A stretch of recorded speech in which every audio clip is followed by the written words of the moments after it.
Andhra DCM Pawan Kalyan ದೇಶದ ಸೈನಿಕರಿಗಾಗಿ ಮಹತ್ವದ ಘೋಷಣೆ. DCM Pawan Kalyan sinus surgery, ಸೈನಿಕರಿಗೆ ಸರ್ಪ್ರೈಸ್ ಗಿಫ್ಟ್ ಕೊಟ್ಟ DCM. Narendra Modi DCM Pawan Kalyan meet ಮಾಡಿ ಹೇಳಿದ್ದೇನು ಗೊತ್ತಾ?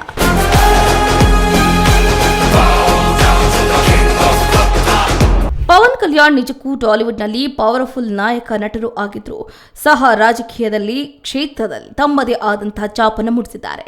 ಇವರು 2014ರಲ್ಲಿ ತಮ್ಮದೇ ಆದ ಅಂದರೆ ಜನಸೇನಾ ಅನ್ನೋ ಪಾರ್ಟಿಯನ್ನ ಕಟ್ತಾರೆ. 2024ರ ವಿಧಾನಸಭಾ ಚುನಾವಣೆಯಲ್ಲಿ ಇವರ ಪಕ್ಷ 21 ಸ್ಥಾನವನ್ನ ಗೆದ್ದು ಬೀಗುತ್ತೆ. ಈ ಮೂಲಕ ಐತಿಹಾಸಿಕ ದಾಖಲೆಯನ್ನ ಸಾಧಿಸುತ್ತೆ.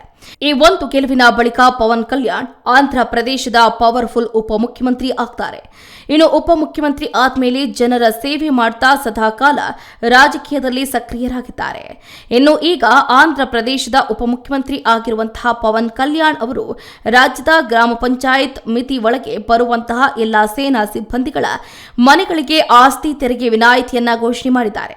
ಈ ಹಿಂದೆ ನಿವೃತ್ತ ಸೈನಿಕರು ಮತ್ತು ಗಡಿಗಳಲ್ಲಿ ನಿಯೋಜಿಸಲ್ಪಟ್ಟವರಿಗೆ ಮಾತ್ರ ಈ ತೆರಿಗೆ ವಿನಾಯಿತಿ ಸೀಮಿತ ಆಗಿತ್ತು. ಇದೀಗ ದೇಶದಾದ್ಯಂತ ನಿಯೋಜನೆ ಸ್ಥಳವನ್ನ ಲೆಕ್ಕಿಸದೆ ಎಲ್ಲ ಸಕ್ರಿಯ ಸಿಬ್ಬಂದಿಗಳಿಗೆ ಕೂಡ ಈ ತೆರಿಗೆ ವಿನಾಯಿತಿ ಅನ್ವಯ ಆಗುತ್ತೆ. ಈ ನಿರ್ಧಾರ ಸೇನಾ ನೌಕಾಪಡೆಯ, ವಾಯುಪಡೆಯ, ಸಿಆರ್ಪಿಎಫ್ ಮತ್ತು ಅರೆ ಸೈನಿಕ ಪಡೆಗಳ ಧೈರ್ಯವನ್ನ ಗೌರವಿಸುತ್ತೆ ಅಂತ ಪವನ್ ಕಲ್ಯಾಣ್ ಅವರು ತಮ್ಮ ಎಕ್ಸ್ನಲ್ಲಿ ಪೋಸ್ಟ್ ಮಾಡಿದ್ದಾರೆ. ಈ ಒಂದು ತೆರಿಗೆ ವಿನಾಯಿತಿ ಪ್ರತಿಯೊಬ್ಬ ಸೈನಿಕರಿಗೂ ತುಂಬಾ ಸಹಾಯಕಾರಿ ಆಗಿದೆ ಅಂತಾನೆ ಹೇಳಬಹುದು.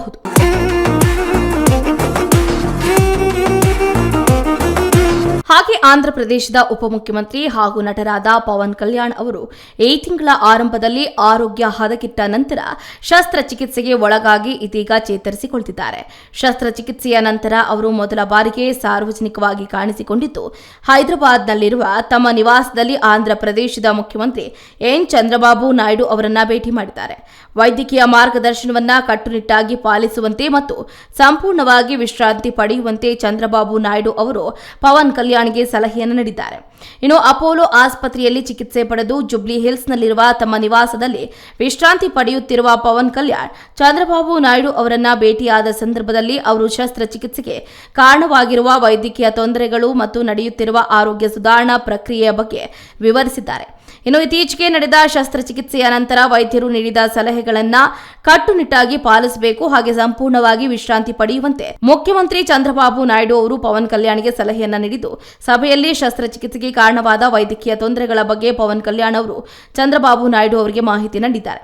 ಇನ್ನು ಸೈನಸ್ ಸಂಬಂಧಿತ ಸಮಸ್ಯೆ ಅಂತ ಭಾವಿಸಲಾಗಿತ್ತು, ಆದರೆ ಅದು ಗಂಭೀರ ಸೋಂಕಾಗಿ ಕಣ್ಣಿನ ಮೇಲೆ ಪರಿಣಾಮ ಬೀರಿದ್ದು ಅದಕ್ಕಾಗಿ ಶಸ್ತ್ರಚಿಕಿತ್ಸೆ ಮಾಡಬೇಕಾಯಿತು ಅನ್ನೋದನ್ನ ಪವನ್ ಕಲ್ಯಾಣ್ ಅವರು ವಿವರಿಸಿದ್ದಾರೆ.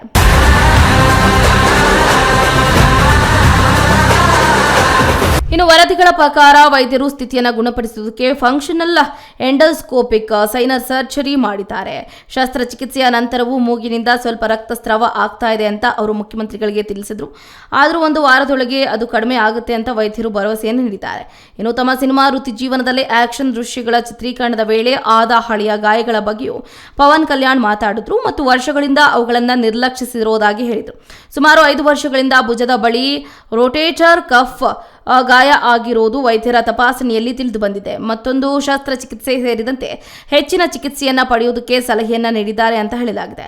ಇನ್ನು ಪವನ್ ಕಲ್ಯಾಣ್ ಅವರ ರಾಜಕೀಯ ಕಾರ್ಯದರ್ಶಿ ಪಿ ಹರಿಪ್ರಸಾದ್ ಅವರ ಹೇಳಿಕೆಯ ಪ್ರಕಾರ ಪವನ್ ಕಲ್ಯಾಣ್ ಅವರು ಹಲವು ತಿಂಗಳಿಂದ ಆರೋಗ್ಯ ಸಮಸ್ಯೆಗಳನ್ನು ಎದುರಿಸ್ತಾ ಇದ್ರು.